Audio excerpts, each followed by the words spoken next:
way. You're in person. Oh my gosh. For the first time ever, 5 questions with the Paulist Fathers in person. I'm glad that you're pioneering, because we've done a lot of pioneering in our years That's together. true. So this is what we call Zoom IRL in real life. It's like we haven't done this, not just you and I haven't seen you in a long time, but we haven't done this for a lot of people. Yeah, exactly. So on my case, he's Father Dave Dwyer of Busted Halo, and no, he's not in New York City where he usually is stationed. We should do a fake split screen. Like, like they do those broadcast, like sports broadcasters have like a little piece of plexiglass, and they're yelling at each other through the plexiglass. Yeah. So, but my old stomping grounds is Busted Halo, almost 15 years ago, right? You know, it's got to be that long. And now I'm here in the Diocese of Cleveland, and Father David's the first person who's come to visit me, believe it or not. Oh, it's a nice place to visit. I can see the cathedral right over there. Yeah. We saw the rock and roll Hall of Fame. We did yesterday. So that was fun. And we're here to ask 5 questions. So let's get right into it. Question 1. You just got back from a 2-month sabbatical. Yes. Woo, yeah. Name one way that your soul was restored during that time, especially after the pandemic. Yeah, no, I mean, and that was a good piece of it, was that a lot of us suffered in a lot of different ways during the pandemic, many worse than others, and people lost close family members, and it was hard to mourn that. And so, yeah, a piece of the sabbatical, other than the fact that I've been in ministry for 21 years and hadn't really had a break like that. But I would say one of the things that refreshed my soul about that 2 months away is where I was, and that was Tucson, Arizona. Yeah, nice place, Tucson, not just Tucson in general as a city, but there really is something about the desert. Yes. And we see it in scripture. And when we see desert, I mean, the scripture scholars tell us that the word that they use could mean just like a wasteland, or it doesn't necessarily have to mean the saguaro cactuses, the ones with the little arms and stuff. I mean, Jesus probably didn't hang out with saguaros. I mean, most likely. Yeah, I would think so. But for me, I mean, there really is something very spiritual. I find myself able to connect with God in a different way. And not just that there's less noise and busyness than in the city where I live, which is New York. The desert itself really does have some sort of quality, and almost like an eternal quality that life, because it's in terms of places on earth, it's on paper a place that you would think would be least welcoming to life, and yet things survive there. Even the saguaro cactuses are kind of like reaching up to God. Somebody pointed out in one of my first couple of days that we typically think of the desert as pretty barren, but unlike some other climates where it's green during the summer and then barren in the winter, the desert with all the cacti is always green. They're kind of the gift to that. So, I mean, I've been going on retreat at this particular place, just like a personal retreat for a few days a year for several years, 5 or 6 years. Right. And I really always enjoyed it. And I thought, well, if 5 days is good, 9 weeks is better. And it was. Sort of ironically too, like at a time when a lot of people and things are dying with the pandemic, you kind of found new life in a place that most people would associate with that as well, right? You know? Yeah. All right, so question 2. That was only one. Uh-oh. Is this going to be too long? Sorry. No, we're good. It doesn't feel long, is what I always say. No, that's what it is. Right, yeah. That's a nice way of saying, wrap it up, Father. So you've been a Paulist priest for a long time, yes, and you've worked in the media as a Paulist priest for the majority of that time. What's one job in the media that you would like to have if you weren't a Paulist priest? Oh, that's easy. Oh, because I know exactly who has this job right now. It's a job that used to belong to Dick Clark, that now belongs to Michael Strahan, and it's hosting the $100,000 Pyramid. Oh, wow. It is absolutely my favorite game show. You would be good at that. No, I love that show. I love playing along at home.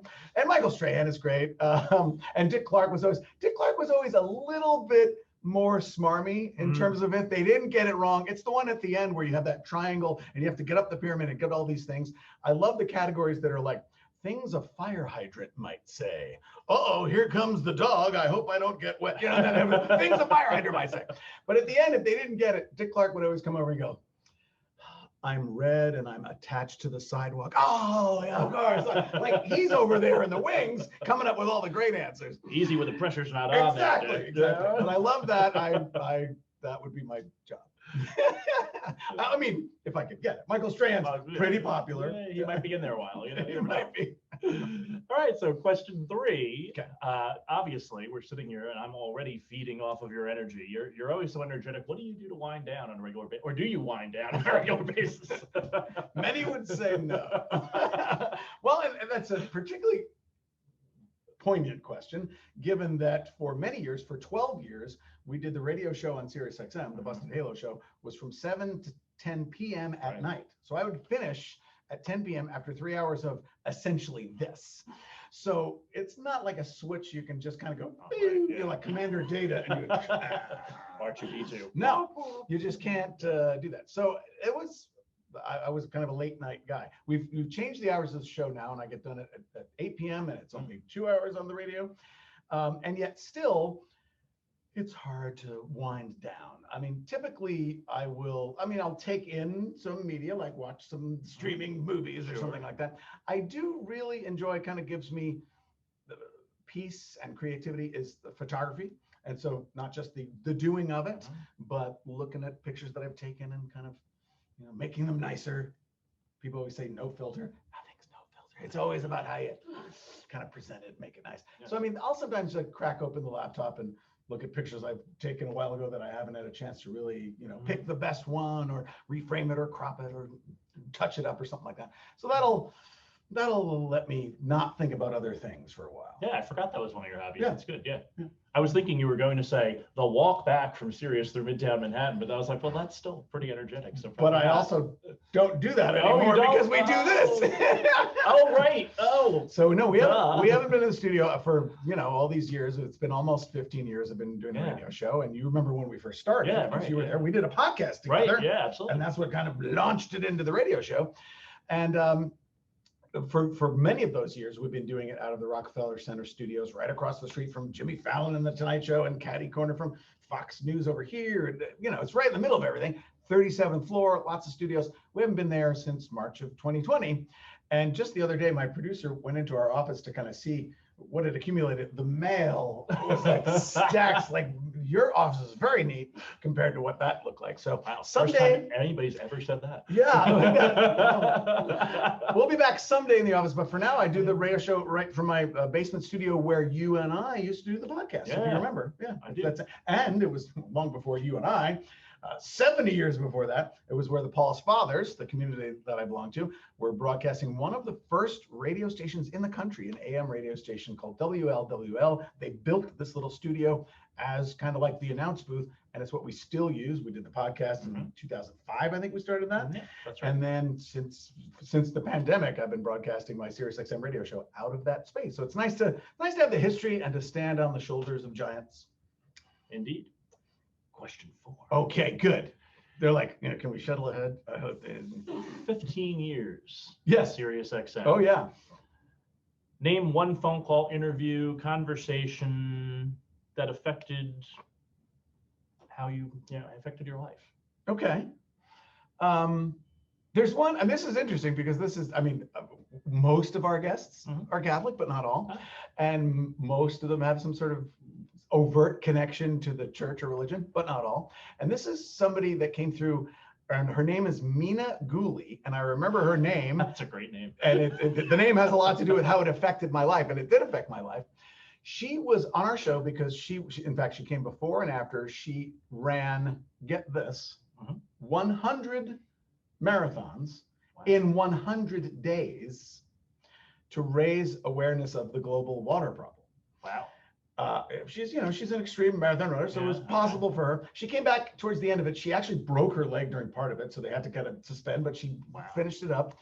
But just simple things that we here in the developed world take for granted that people in so many other places on our planet don't have the advantage of.